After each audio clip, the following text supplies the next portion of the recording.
Dr. Samuel Hartwell arrived at the Chesapeake Medical College on a Tuesday morning in April 1847, expecting nothing more unusual than the spring fever cases that had been flooding the clinic. What he found instead, waiting in a basket lined with threadbare cotton, would haunt him until his death 3 decades later. The infant couldn't have been more than 6 weeks old. A slave child, brought in by the overseer of the Talbot estate just outside Baltimore. The baby was healthy by all measures, pink gums, steady breathing, a strong grip when Hartwell offered his finger. But when the child opened its eyes, the doctor felt something cold settle in his chest. They were not simply similar to another child's eyes. They were identical. Precisely, impossibly identical to the eyes of another infant he'd examined 3 months prior at the Annapolis dispensary. The same unusual amber color, yes, but also the same minute flecks of gold arranged in the exact same pattern around the pupils. The same thin, darker ring at the outer edge of each iris. The same slightly elongated shape to the left eye. Hartwell had been practicing medicine for 17 years. He'd examined hundreds of children. He knew the range of human variation. This was beyond variation. This was replication. He asked the overseer if the mother had been moved from another plantation recently. The man said no, she'd been born on Talbot land herself. Never traveled more than 5 miles in her life. Hartwell asked about the father.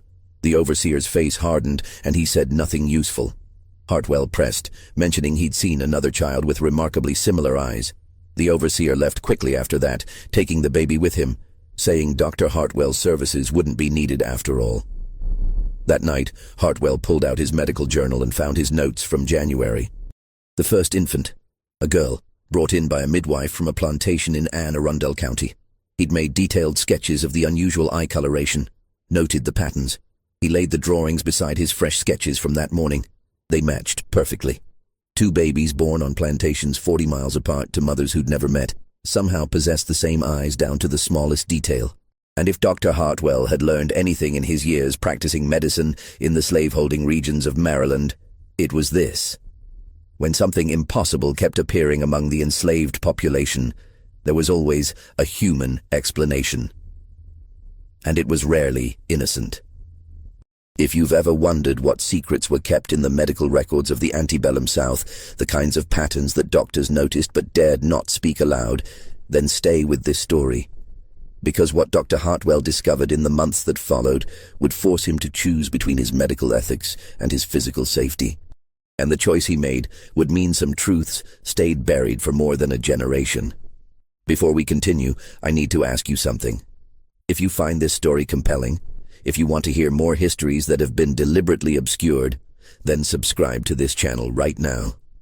These stories take weeks of research to uncover, and your subscription tells me you value this work. It's free, it takes 2 seconds, and it helps ensure I can keep bringing you these forgotten chapters of American history. Now back to Maryland, 1847, where Dr. Hartwell was about to realize the pattern was far larger than 2 babies. Dr. Hartwell couldn't let it rest.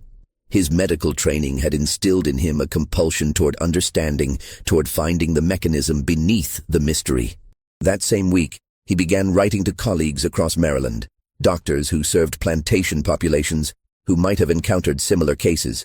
Most never replied. 2 wrote back with curt notes saying they had no relevant observations, but Dr. Marcus Finley, who ran a small practice in Dorchester County, sent a different kind of letter. Finley had seen it too, not just once, but twice, both times in the past year, both times involving infants born to enslaved women, both times those distinctive amber eyes with the gold flecks in the identical pattern. Finley had assumed it was some kind of hereditary trait, until Hartwell's letter arrived, because his 2 cases were from plantations owned by different families, with no known connection between the mothers. The 2 doctors met in May at a medical society gathering in Baltimore. They found a quiet corner in the meeting hall and compared their notes.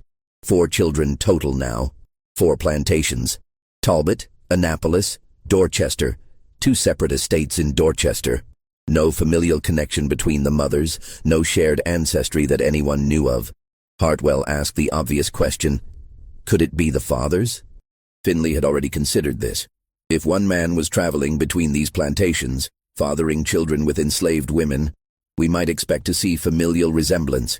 But this isn't resemblance. You've seen it yourself. These eyes are reproductions.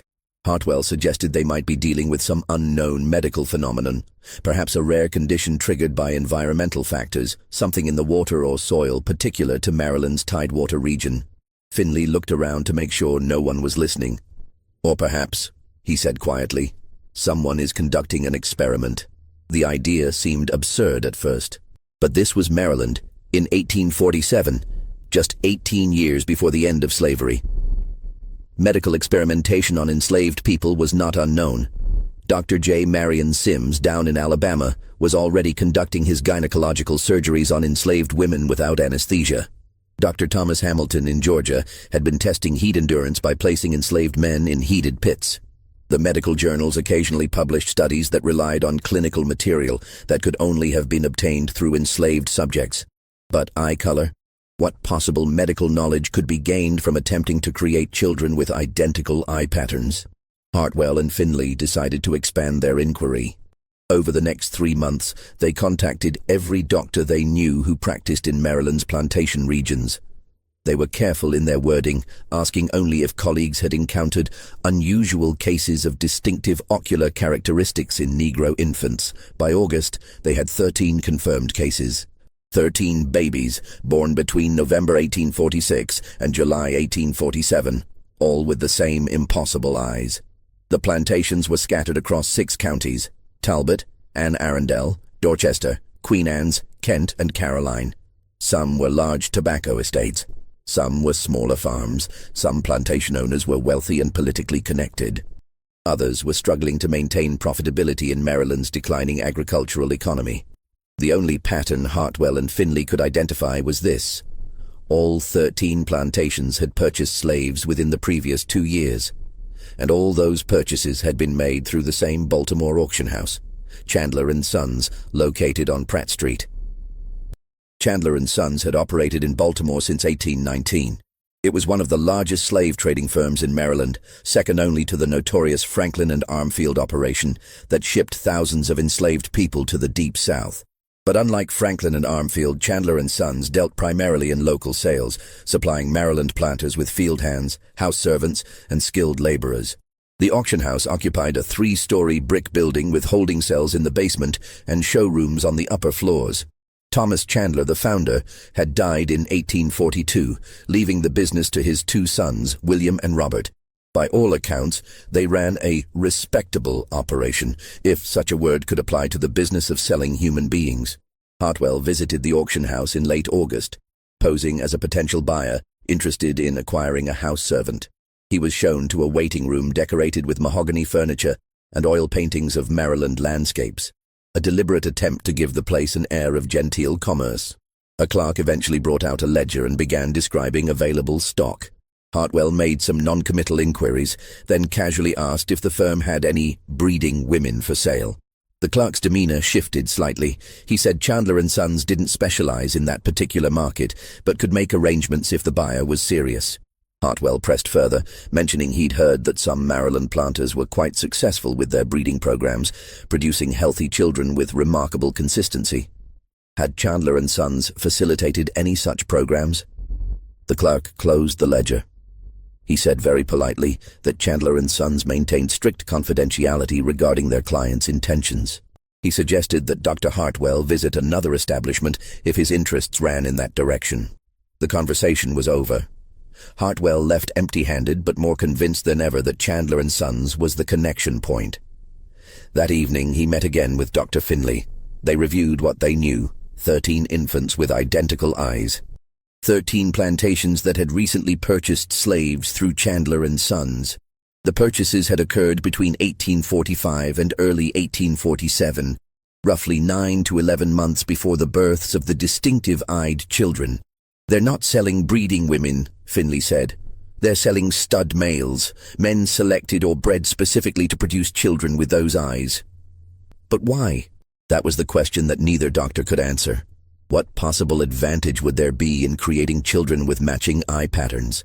It wasn't a desirable trait that would make the children more valuable as laborers. It wasn't a beauty standard that would increase their worth as house servants.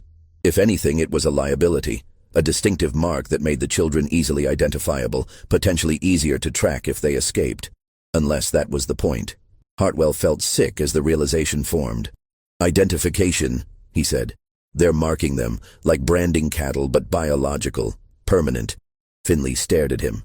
Good God. But marking them as what? Property of Chandler and Sons? Or property of whoever commissioned this project?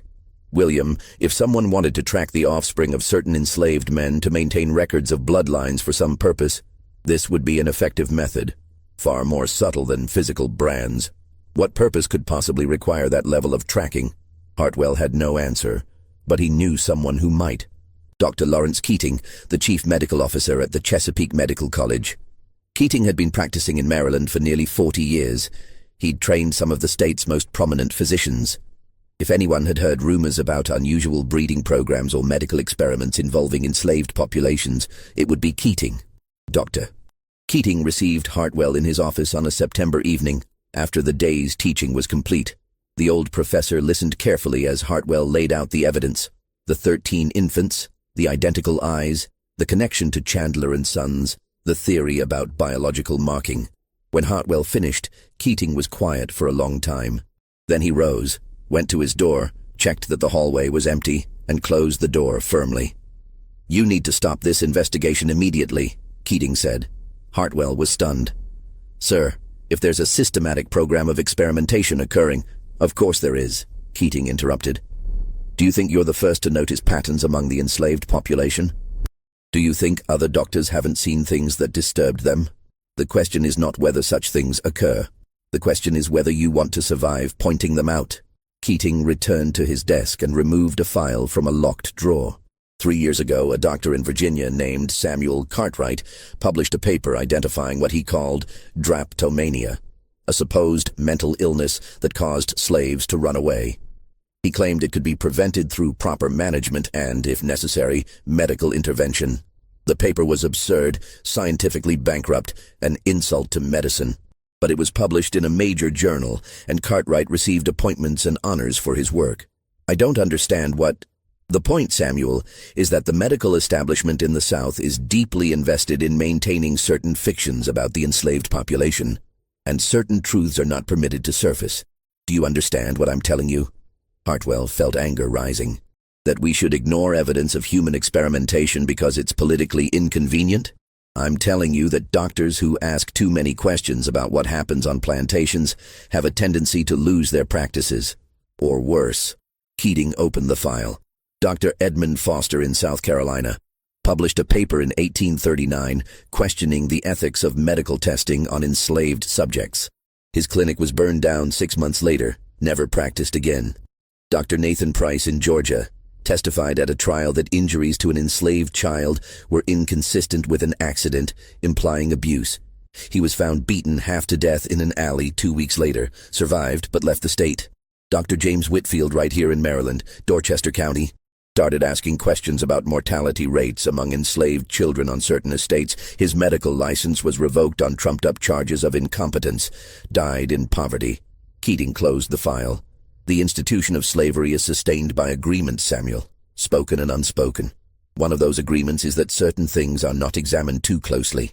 Whatever is happening with these children, whoever is behind it has resources and connections. If you continue pursuing this, you will lose everything, and you won't save a single child." Hartwell wanted to argue, but he knew Keating was right. He was a single doctor with no political connections, no wealth, no protection. He was exactly the kind of person who could disappear into the category of unfortunate accidents.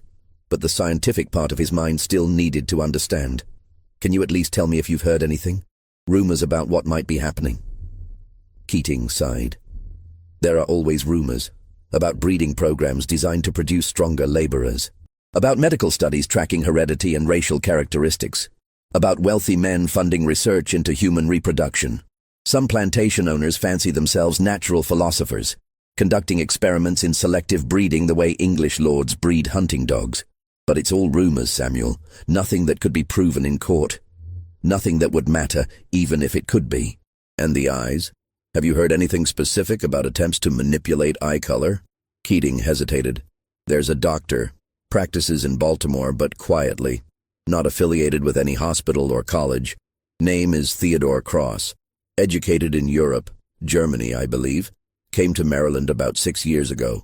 Specializes in women's health, obstetrics, very private practice, very wealthy clients. Word is, he has particular theories about heredity and racial characteristics. You think he's involved? I think he's the kind of man who might have the knowledge and the lack of ethics necessary for such a project. And I think that's all you should know. Keating stood, signaling the conversation was over. Go home, Samuel. Destroy your notes about this. Focus on your regular practice. Forget about the babies with identical eyes. That's my professional advice and my personal plea. Forget it, before someone makes you forget everything permanently. But Dr. Hartwell couldn't forget. The scientific mystery had become something deeper, a moral imperative. These were children being marked like property, subjected to some unknown manipulation before they were even born. And everyone in power seemed willing to look away. He couldn't investigate Chandler and Sons further without drawing attention. He couldn't approach Dr. Theodore Cross without risking exposure. But there was one avenue that Keating hadn't mentioned, one network that existed parallel to the official structures of white Southern society, the enslaved people themselves. Hartwell had a patient named Grace, a free black woman who ran a boarding house on Lexington Street. Grace had been manumitted 15 years earlier by her former owner and had built a successful business serving Baltimore's free black community. She was also, Hartwell had learned over years of casual conversation, deeply connected to the underground network that helped enslaved people escape north. He visited her on a Sunday afternoon when the boarding house was quiet. Grace served him tea in her small parlor, and Hartwell explained what he'd discovered, carefully, vaguely, leaving out names and specific details. When he finished, Grace was quiet for a moment. Then she said, "The babies with the special eyes. We know about them." Hartwell's heart jumped. "You've heard about this? Dr. Hartwell, we hear about everything that happens to our people. Every auction, every family separation, every child born or sold or lost. The mothers talk. The word spreads. We've known about the eye babies for near a year now. What do you call them? Eye babies? Marked children is what most say. Some of the older folks call them crossroad babies, but that's more superstition than truth." Grace refilled his tea. "You want to know what's happening. I can tell you what we know, but it won't make sense to you. It barely makes sense to us." She explained. Starting in late 1845, Chandler and Sons had begun purchasing enslaved men from Virginia and North Carolina, young men, healthy, strong. These men were never put up for general sale. Instead, they were held at the auction house for weeks or months, then quietly transferred to specific plantations under private arrangements. The men were called specialty stock in the Chandler ledgers. They were never sold permanently, only leased for periods of 6 months to a year. And they were always returned to Chandler and Sons when the lease ended. "Returned?" Hartwell asked. "You mean brought back to Baltimore?" "Brought back, and then disappeared. They don't leave on ships, they don't go to other plantations, they vanish from the record." Grace had gotten this information from a woman named Delia, who'd been a cook at Chandler and Sons until 3 months ago. Delia had been responsible for feeding the specialty stock during their stays at the auction house. She said the men were kept separate from other enslaved people, housed in a special section of the holding cells. They received better food than typical stock. They were examined regularly by a doctor, not a regular physician, but someone who came at night, who Delia never saw clearly. And all the men, Delia reported, had the same distinctive eyes, amber-colored, with gold flecks in unusual patterns. Hartwell felt dizzy. They're breeding them, creating a line of men with those eyes, then leasing them out to plantations to father children. But why? What's the end goal? Grace shook her head. That's what we can't figure. At first, some folks thought maybe it was about making slaves easier to identify, harder to escape. But that don't make sense. Why would plantation owners pay extra to breed identifiable slaves? That's bad for the owner's investment. Could it be about tracking bloodlines? Scientific research into heredity? Could be. White doctors have always been curious about mixing bloodlines, trying to prove their theories about race. But usually that research is done with measurements and charts, not by breeding specific children. Hartwell thought about Dr. Theodore Cross, the mysterious physician with theories about heredity. The doctor who examines the men at Chandler and Sons. Has anyone gotten a description? Tall, white hair, though not an old man. Speaks with a slight accent, maybe European. Very particular about the men's health, that's all Delia could say. It matched Cross. But Hartwell still didn't have proof, didn't have a plan. What could he do with this information? Write a paper that would never be published, report it to authorities who wouldn't care. Keating was right. He had no power to stop this, whatever it was. But Grace had thought of something he hadn't. The children, she said. The marked children. They're still babies now, but they'll grow. In 5 years, 10 years, they'll be old enough to work, old enough to be sold. If this is about tracking them, whatever it's tracking will become clear when they mature. You want me to wait a decade to understand what's happening? I'm saying that time will tell. And in the meantime, we do what we can. Some of those children, we can get them out. The Underground Railroad, get them north before whatever's planned for them happens. Hartwell hadn't considered this. You're talking about helping specific children escape? I'm saying that if I knew which children were marked, which plantations they were on, I could make sure the network knows. Make those children a priority.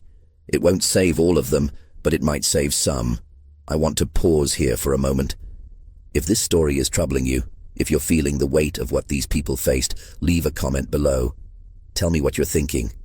These stories work best when we don't experience them alone, when we acknowledge together how dark this history was. And while you're at it, hit the like button if you want to see more stories like this, stories that don't flinch from difficult truths.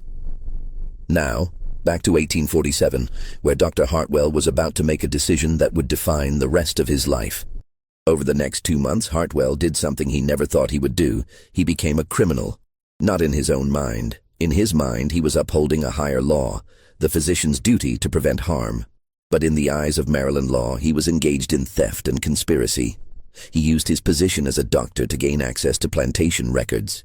When called to examine enslaved children, he made careful note of which ones bore the distinctive eyes. He passed this information to Grace, who passed it through the network. And slowly, deliberately, some of those children began to disappear. Not all of them. The network could only handle so much traffic, could only take so much risk. But by the end of 1847, 4 of the marked children had made it north, smuggled out in the middle of the night, hidden in false-bottomed wagons, passed from safe house to safe house until they crossed into Pennsylvania.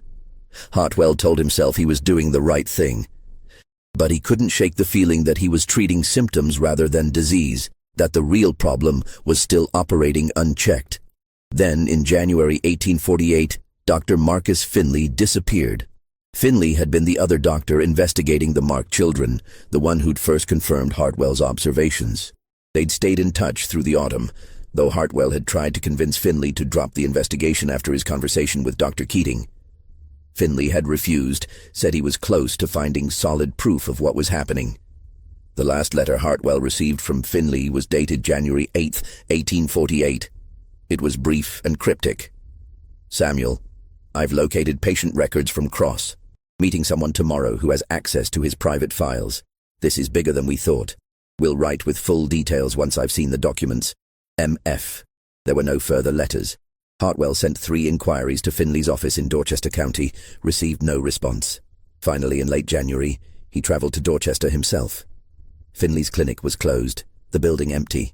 Neighbors said Dr. Finley had left town suddenly, something about a family emergency in Philadelphia. But when Hartwell checked with the Medical Society in Philadelphia, no one had heard from Finley. No family emergency had been reported. Dr. Marcus Finley had simply ceased to exist. Hartwell knew what that meant. Someone had gotten to Finley. Either he'd been killed, or he'd been frightened into silence and flight. And whoever was responsible now knew that multiple doctors were investigating the marked children. Hartwell waited for the knock on his own door, for the threatening letter, for the violence that had silenced Finley.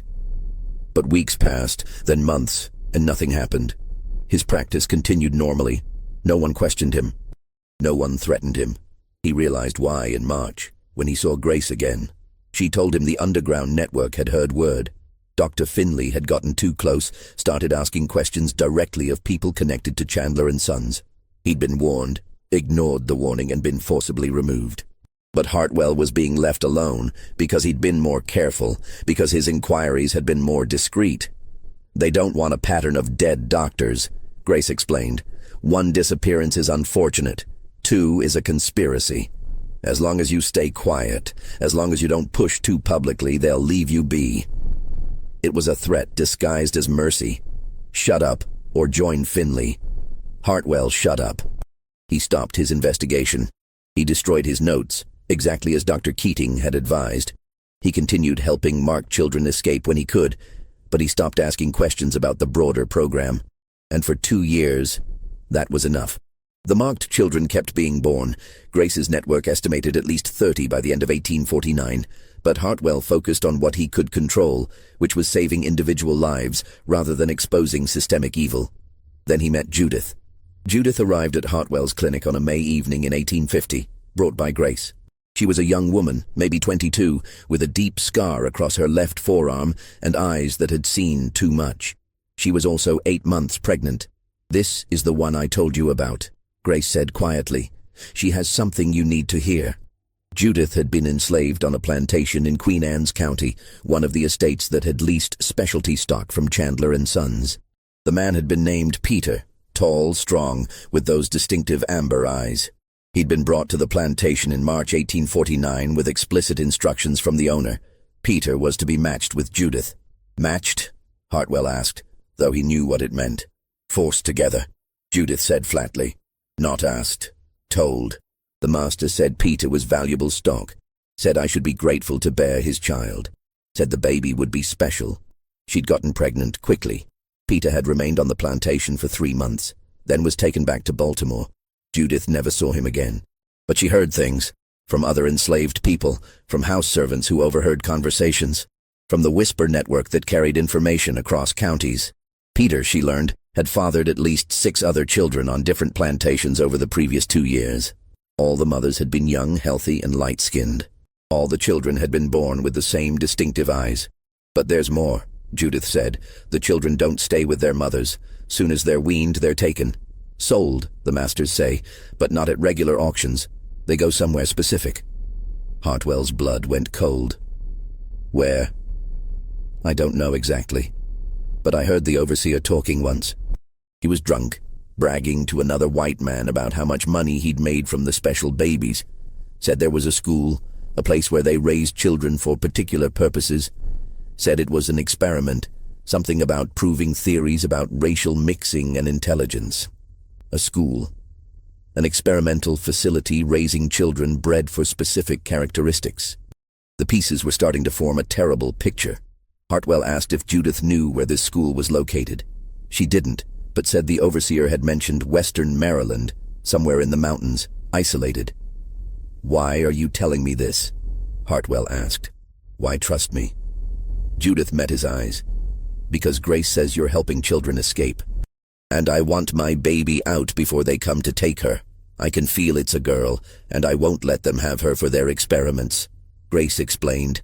Judith had been granted permission to visit Baltimore to see a midwife, a common practice for complicated pregnancies. But instead of returning to Queen Anne's County, Judith was going to be reported as having run away. The underground network would move her north, get her to Canada before the baby was born. "But I need you to know about the school," Judith said. "Need someone to know what's happening. Because there are children there already, maybe a dozen or more. Children who don't have mothers fighting for them, children who've been property since birth. Somebody needs to know they exist." Hartwell promised he would find a way to use the information. He examined Judith, confirmed she was healthy enough for the dangerous journey north. A week later she was gone, smuggled out of Maryland on a route Hartwell deliberately didn't learn. But the information about the school consumed him. An experimental facility in Western Maryland. Children raised for particular purposes. Theories about racial mixing and intelligence. It echoed the worst elements of the scientific racism that was gaining popularity in the 1850s. Scholars like Samuel Morton and Josiah Nott were publishing works arguing for innate racial hierarchies, claiming that black people were biologically inferior to whites. Others argued that children of mixed race would be weak or sterile, or conversely, that careful breeding could create a perfect laboring class, combining the supposed intelligence of whites with the supposed physical endurance of blacks. What if someone was trying to prove these theories through direct experimentation? Creating children with specific genetic markers, raising them in controlled conditions, studying their development and capabilities? The marked eyes weren't about identification for the market. They were about identification for research, a way to track which children were part of the experimental group to distinguish them from random enslaved children. Hartwell needed to find the school. But Western Maryland was vast. Thousands of square miles of mountains and valleys, isolated farms and small communities. He couldn't simply wander the countryside asking about secret experimental facilities. He needed someone who knew the region, someone with connections to enslaved populations in that area. He needed the underground network's help, but Grace was already taking enormous risks. Asking her to investigate a facility likely guarded and violent might be too much. While Hartwell wrestled with this, events beyond his control were reshaping the nation. The Fugitive Slave Act passed Congress in September 1850, dramatically increasing the federal government's role in capturing and returning escaped slaves. The law made Hartwell's work with the underground network far more dangerous. It also made powerful people more paranoid about losing their human property. And paranoid people, Hartwell learned, made mistakes. The mistake came in the form of a ledger stolen by a boy named Thomas. Thomas was 16, enslaved at Chandler & Sons, where he worked as a general assistant, cleaning, moving inventory, running errands. He was also memorizing everything he saw and passing information to the underground network through a complex series of intermediaries. In November 1850, Thomas managed to sneak into the private office of William Chandler during a late-night cleaning shift. He found a locked cabinet, forced it open with a pry bar, and discovered several ledgers inside. He couldn't take them. Their absence would be noticed immediately. But he spent 3 hours reading by candlelight, memorizing what he could. The information Thomas brought to the network, and which Grace eventually shared with Hartwell, was devastating in its clarity. The specialty stock program had been operating since 1844, not 1845, as Hartwell had thought. In 6 years, it had produced 47 children with the marked eyes. The program was overseen by Dr. Theodore Cross, funded by a consortium of 4 wealthy Maryland families, and aimed at what the ledger called hereditary optimization research. The children were indeed being collected at a facility in Allegheny County, Western Maryland, near the town of Frostburg. The facility was officially registered as Cross Haven Academy, described in public documents as a charitable school for orphaned mulatto children. But the ledger made clear its real purpose: studying the marked children's development, testing theories about inherited intelligence and physical capacity, and ultimately demonstrating that selective breeding could create a superior class of enslaved laborers. The men being bred, the ones with the distinctive eyes, were themselves products of earlier breeding experiments. Dr. Cross had started the project in North Carolina in the late 1830s, deliberately creating children with unusual eye characteristics by selectively pairing enslaved people over multiple generations. The goal had been to establish a visible marker that bred true, that would reliably appear in offspring. Once he'd succeeded, Cross had moved to Maryland to expand the program. Most chilling, the ledger described what would happen to the marked children once they reached adolescence. They would be evaluated for characteristics deemed valuable: intelligence, strength, obedience, temperament. Those who scored highly would be bred again, continuing the line. Those who didn't would be sold south, removed from the program. It was industrial breeding applied to human beings, and it had been operating for over a decade without any public scrutiny. I need to interrupt for just a moment. If you know someone who should hear this story, someone who thinks they understand American history but might not know how deep this goes, share this video with them. Use the share button below. Send it directly. Post it where it needs to be seen. This is the kind of history that changes how we understand the present. Now, back to Maryland, 1850, where Dr. Hartwell finally had evidence and no safe way to use it. Hartwell now had information that could expose the entire operation. He had testimony from Judith about the school. He had the ledger details from Thomas. He could, theoretically, write an exposé, send it to newspapers, force a public reckoning. But he knew exactly what would happen if he did. The story would be dismissed as abolitionist propaganda. The families funding the research were wealthy and connected. They would deny everything, claim the accusations were lies meant to undermine the Southern way of life. Chandler & Sons would close briefly, then reopen under a new name. Dr. Cross would relocate, continue his research elsewhere, and Hartwell would be destroyed. His medical license revoked, his reputation ruined, possibly his life ended. The fate that befell Dr. Finley would become his own. But there was another option, one that Grace proposed. Destroy the research directly. Not exposure, she explained. Elimination. We get those children out of Crosshaven, we burn the records, we make it so the program can't continue. It would require coordination across the entire Maryland network. Scouts would need to infiltrate Crosshaven, map the facility, identify where children were housed and where records were kept. A large-scale escape would need to be planned, getting nearly 50 children out of Western Maryland and to freedom. And the facility itself would need to be damaged badly enough that Cross couldn't simply rebuild. It was dangerous, borderline impossible. But it was also the only plan that might actually save the children. Hartwell agreed to help in the only way he could, providing medical support for the operation. He would travel to Western Maryland, ostensibly as a doctor offering services to the rural population, but actually scouting Crosshaven and preparing to treat injured escapees if the operation went badly. In January 1851, Hartwell closed his Baltimore practice temporarily, citing a need for rest and travel. He journeyed west into the Allegheny Mountains to Frostburg, a small coal mining town near the Pennsylvania border.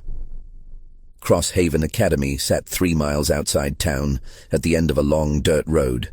It was a large stone building, 2 stories, surrounded by a fence. From a distance it looked like any boarding school.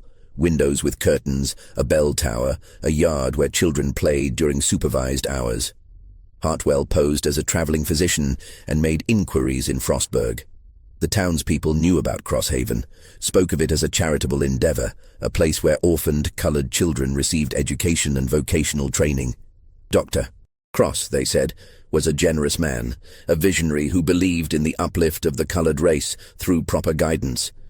No one seemed to know or admit that the children were all experiments, bred for research purposes, marked with identical eyes.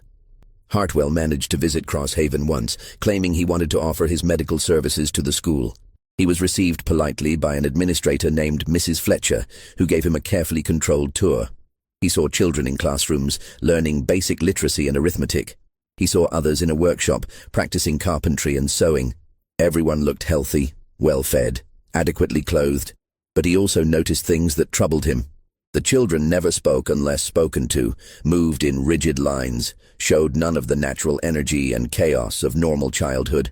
And when he looked closely at their eyes, amber with gold flecks, all identical, he saw something that chilled him. They looked at him with perfect blankness, as if they'd learned that showing emotion was dangerous. Mrs. Fletcher declined his offer of medical services, saying Crosshaven had an excellent resident physician. Hartwell was shown out. He'd learned the layout, confirmed the children were there, but hadn't found where records were kept or how heavily the place was guarded. The network would need more information. Over the next month, 3 black operatives, 2 men and 1 woman, all free blacks from Pennsylvania, visited Frostburg, posing as laborers looking for work. They observed Crosshaven's routines, bribed a supply driver for information about the building's interior, and identified the best approach routes. By March, they had a plan. But before they could execute it, something happened that changed everything. Dr. Theodore Cross died. Cross's death was sudden, a heart seizure according to the death notice in the Baltimore Sun. He was 53 years old, had been in apparent good health, and left no family. His private papers and research materials, the notice stated, had been donated to the Chesapeake Medical College for the advancement of medical science. Hartwell saw the notice and felt a cold certainty. The papers would disappear. The families funding the research wouldn't allow Cross's work to become public. Whatever had been donated would be quietly destroyed or hidden, unless Hartwell could get to them first. Dr. Keating, the medical college's chief officer, received Hartwell in his office with obvious reluctance. Yes, Cross's papers had arrived, 3 large crates. No, they hadn't been catalogued yet. No, Hartwell could not examine them. They were the property of the college, and besides, they'd been designated for restricted access. Restricted by whom? Hartwell demanded. By the gentlemen who are funding a new research wing in Cross's honor. They've made a generous donation to ensure his work continues in appropriate hands. The consortium.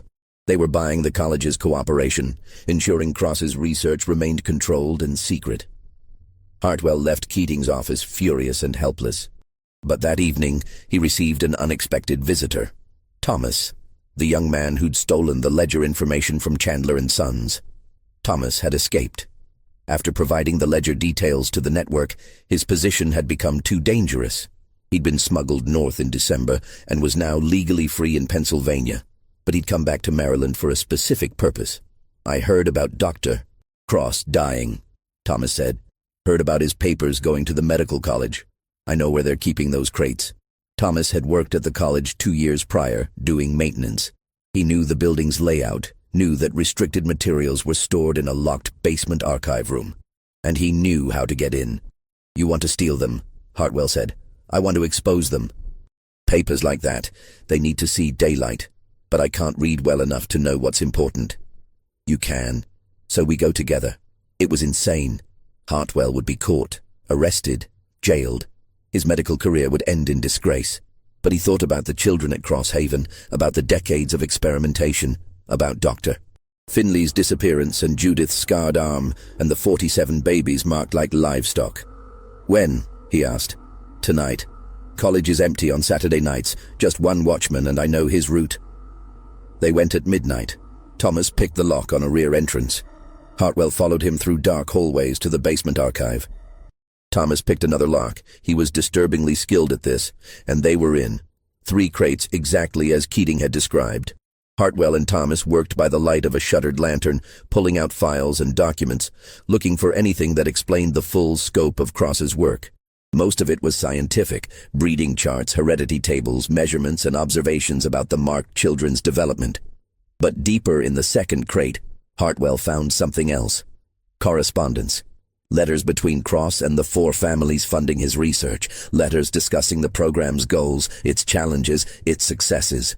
And in those letters, the truth emerged with horrible clarity. The marked children weren't being bred to become superior slaves. They were being bred to become proof that such breeding was possible, living evidence that could be used to justify the expansion of slavery. The families funding Cross weren't plantation owners. They were investors and politicians, men with stakes in slavery's continuation as an institution, and they understood that by the 1850s, slavery was under moral and economic pressure. Abolitionism was growing. Some southern states were considering gradual emancipation. The system needed new justification. Cross's research was meant to provide that justification. If he could demonstrate that selective breeding improved enslaved populations, made them healthier and more capable, it would support arguments that slavery was actually beneficial, a form of managed improvement that elevated black people beyond what they could achieve in freedom. The marked children were meant to be exhibited, studied, used as propaganda. One letter, dated 1849, was particularly explicit. It came from a Maryland state legislator named Howard Prescott and outlined a plan to present Cross's research to the state assembly, arguing for legislation that would encourage scientific improvement of the colored population through regulated breeding programs. Prescott believed this could become a model for other slave states, a way to frame slavery as progressive rather than barbaric. The program had never been about the individual children. They were meant to be tools in a political argument, living props in a defense of human bondage. Hartwell felt sick. He gathered as many of the most damaging letters as he could carry, stuffed them in a leather satchel. Thomas took photographs and breeding charts, anything that documented the scale of the operation. They were nearly finished when they heard footsteps above. The night watchman off his usual route. Thomas motioned for silence. They shuttered the lantern and waited in darkness.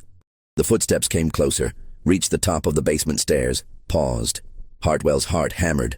Then the footsteps retreated, moved away down the hall. After 10 minutes of frozen silence, Thomas whispered that they should leave immediately. They got out the same way they'd entered, disappeared into Baltimore's night streets with their stolen evidence. By morning, Hartwell was back in his rented room, reading through the documents more carefully, trying to decide what to do with them. The letters alone could cause a scandal. Published in the right newspapers, sent to abolitionist organizations in the North, they might spark outrage sufficient to shut down Cross Haven and discredit the families involved. But they might also galvanize pro-slavery forces, make Cross's research a rallying point rather than an embarrassment. Hartwell realized he needed advice, needed someone with political connections and moral courage. He needed to contact the abolitionist movement directly. Through Grace's network, he arranged to meet with William Watkins, a prominent black abolitionist in Baltimore. Watkins examined the documents and immediately understood their significance. "This is what we've been saying all along," Watkins said. "That slavery corrupts absolutely. That it turns human beings into experimental subjects, children into property, science into propaganda. These letters prove it. Can you use them? Publish them? I can get them to Frederick Douglass. He'll know what to do." "But Samuel, you understand what will happen to you if your involvement becomes known?" "I understand." Watkins studied him. "Why are you doing this? You're a white man, a doctor, respected. You could walk away, protect yourself. Why risk everything?" Hartwell thought about the babies he'd examined, about their identical eyes staring up at him with infant innocence, unaware they'd been marked for experimentation before birth.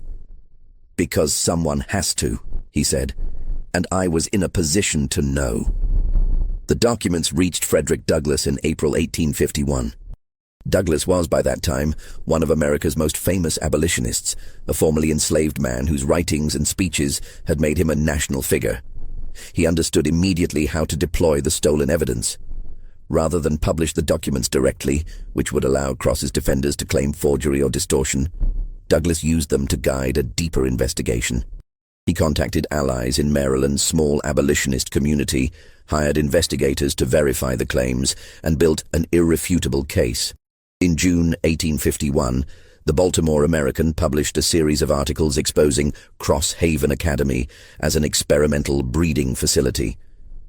The articles included testimony from escaped slaves, documentation of the specialty stock program at Chandler and Sons, and carefully selected excerpts from Cross's correspondence. The story spread to other newspapers, both Northern and Southern. The reaction was explosive. Northern abolitionists cited it as proof of slavery's moral bankruptcy. Southern defenders initially tried to dismiss the story as abolitionist lies, but too many details checked out. Too many sources confirmed the basic facts. The families funding Cross's research scrambled to distance themselves, claimed they'd been deceived about the program's nature, destroyed whatever records they could reach. Maryland's state legislature, embarrassed by the scandal, ordered an investigation. In August, officials raided Cross Haven. They found 41 children still resident, all with the marked eyes. The children were legally confiscated as evidence then, in a rare act of mercy, influenced by abolitionist pressure. Manumitted and placed with free black families willing to take them. Chandler and Sons closed permanently. William and Robert Chandler were charged with fraud and illegal trafficking, though the charges were eventually dropped on technicalities. They left Maryland and disappeared from public record. The specialty stock men, the ones bred with marked eyes, were never found. Grace's network believed they'd been quietly sold south and scattered across deep South plantations, where their unusual appearance would matter less than their labor value. As for Dr. Hartwell, his involvement remained secret. Only a handful of people knew he'd stolen the documents that made the exposure possible. He returned to his medical practice, continued working quietly with the underground network, and lived another 32 years. In his private journal, discovered after his death in 1883, Hartwell wrote about the marked children often. He estimated that roughly 1/3 of them, maybe 15 or 16, had escaped to freedom through the Underground Railroad before the exposure. The 41 liberated from Cross Haven were given new names, new lives, and most survived into adulthood. But he never learned what happened to the rest, the ones sold south, whose distinctive eyes would have followed them through whatever lives they led under bondage. He wrote, "I have been haunted my entire life by those identical eyes, not because they were unusual in themselves, but because of what they represented. The reduction of human beings to experimental subjects, the treatment of children as data points in a scientific argument. I exposed one program, saved some children, but I know there were others. Other doctors, other experiments, other atrocities we never uncovered. The marked children were only one visible example of an invisible system, and that, more than anything, is what I cannot forget." The Cross Haven scandal faded from public memory within a decade. By the time of the Civil War, it was a footnote in the broader history of slavery's horrors. No comprehensive records were kept of the marked children's fates. No formal accounting was ever made of how many were born, where they ended up, whether the eye trait persisted in their descendants. Some historians have suggested the entire story might be exaggerated or apocryphal. that Crosshaven existed but wasn't quite as sinister as abolitionist newspapers claimed, that the breeding program was smaller and less systematic than documented. But the documents are real. Frederick Douglass's papers include the original letters stolen from the Chesapeake Medical College. The Baltimore American's archives preserve the exposure articles. Maryland legislative records show the investigation and Crosshaven's closure. The babies with identical eyes were real. The program that created them was real. And the fact that we almost lost the entire story to deliberate obscurement is perhaps the most troubling part of all. If Dr. Samuel Hartwell hadn't been the rare physician who valued truth over safety, if Grace's underground network hadn't preserved information that the official record tried to erase, if Thomas hadn't risked his freedom to steal documents, this chapter of history would have remained completely hidden. How many other chapters stayed hidden because no one was positioned to reveal them? How many other experiments, other programs, other systemic abuses disappeared without witnesses willing to speak? That's the question the marked children leave us with. Not just what happened to them specifically, but what we'll never know about. The patterns no one documented, the crimes no one exposed, the victims whose stories died with them. The last confirmed sighting of one of the marked children came in 1889, when a woman named Sarah Freeman, a formerly enslaved person living in Ohio, gave an interview to a local historian. She mentioned that her eldest brother had been born with strange golden eyes, same as a dozen other children we heard about. She said the brother had been sold away when she was young, before the war. She never saw him again, didn't know if he'd survived. But she remembered his eyes, remembered they'd marked him as special in a way she didn't understand until much later, when the stories about Crosshaven surfaced. "I think about him sometimes," Sarah said in that interview. "Wonder if he knew what was done to him before he was born. Wonder if those eyes were a curse or just a mark of someone else's sin. But mostly I hope he got free somehow. Hope he lived long enough to look in a mirror and see himself as a person, not as somebody's experiment. We don't know if he did. We don't know what became of most of the marked children, but we know they existed. We know they were born into a system that treated them as property and data. We know some were saved, many weren't, and all carried a visible reminder of the cruelty humans are capable of when they stop seeing each other as human. That's the truth Marilyn tried to bury. That's the story the doctors who examined those babies almost let disappear. And that's why we tell it now, not because it's comfortable, but because forgetting is worse. Thank you for staying with this story all the way through. I know it was heavy. I know it raised questions that don't have easy answers. But that's why this channel exists, to recover the histories that were deliberately obscured, to make sure these voices aren't lost. If you found value in this, if you want more stories that dig into the uncomfortable truths of American history, subscribe and join this community. Leave a comment about what struck you most. Share the video with someone who needs to know this history. And I'll see you in the next story, where we'll continue pulling back the curtain on the things we were never supposed to remember.